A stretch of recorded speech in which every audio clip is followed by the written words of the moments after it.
Greetings. I've switched back to phonographs for my collection, and as opposed to music box videos. And I decided today that I would share with you a Columbia from my collection. This happens to be the Columbia BA. Excuse me. These were released in 1906 for a princely sum of $18.95. Quite a bargain for their day. They featured a single spring motor, simple worm drive single spring motor, and just a rather plain support arm and tone arm. As you can see, they'll kind of go under a little bit. But before we get to the subject of this video, which is this machine and the record that I'm going to play on it, I wanted to show you kind of an oddity in my collection. This is a Davis Corner Phonograph. These are very, very hard to find. I'll try to get in here kind of close so you can see the decal.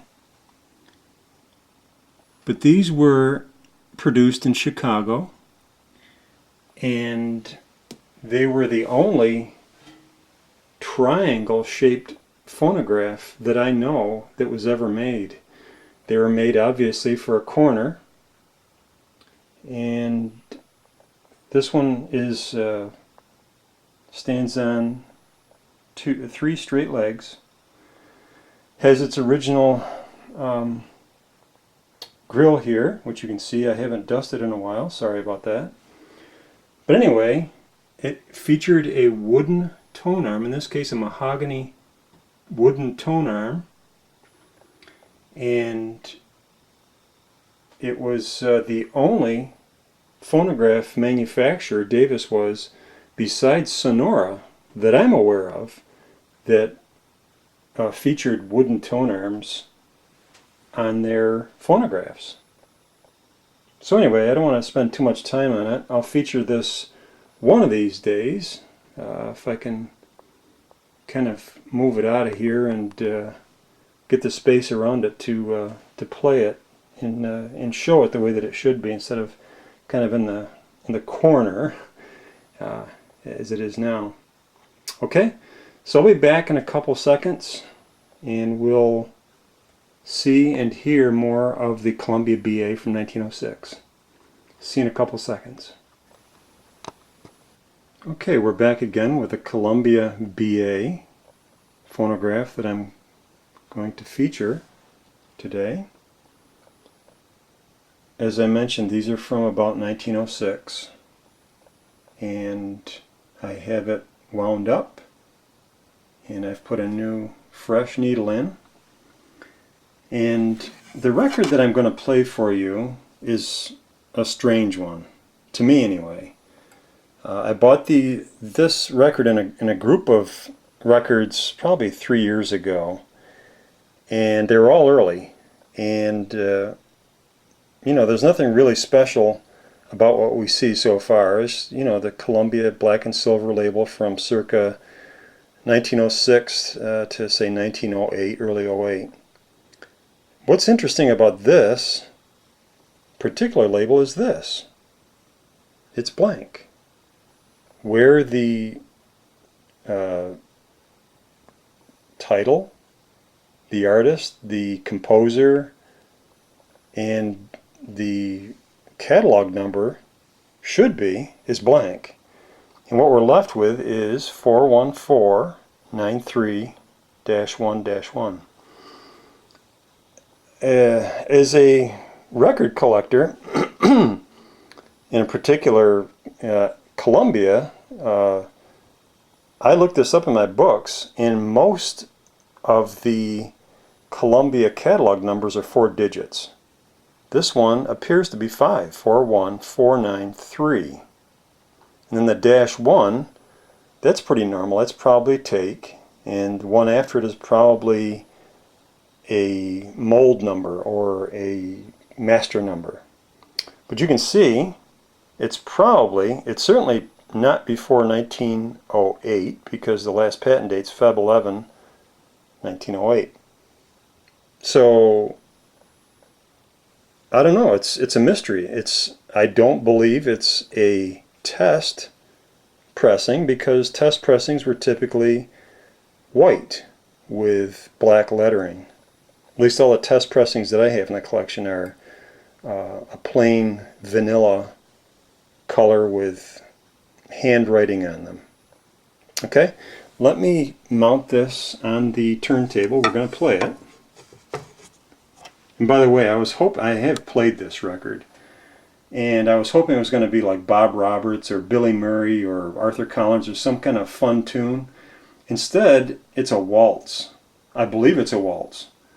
But I'm hoping maybe one of my viewers of my channel will say, hey, I recognize that tune, and will let us know.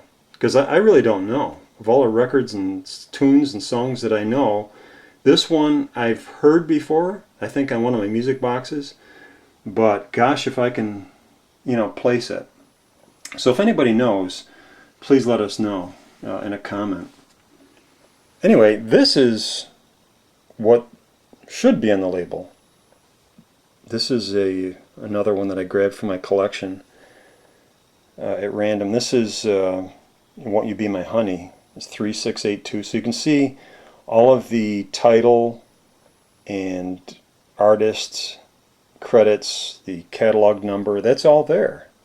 This one happens to be from probably 06 or 07. In fact, this one is from 07. I looked this up in my Columbia book. 3682, Ada Jones, Billy Murray, Won't You Be My Honey. This was recorded on September, I don't know the exact date, but September of 1907. So that's what my Columbia book says anyway. But this one here, who knows? But let's give it a whirl. And if anybody knows, let us know. Okay, so here we go with a Columbia BA from 1906, playing a mystery single-sided Columbia black and silver label from probably 1908. So here we go. Let me switch hands here. Give it a whirl. Maybe we'll give it a whirl. Alright, now let's see if I can set this down on the record without hurting anything.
By the way, did you catch the tuba in that? My gosh, the tuba comes out, you know, keeping the beat, that tuba, that deep, deep tuba.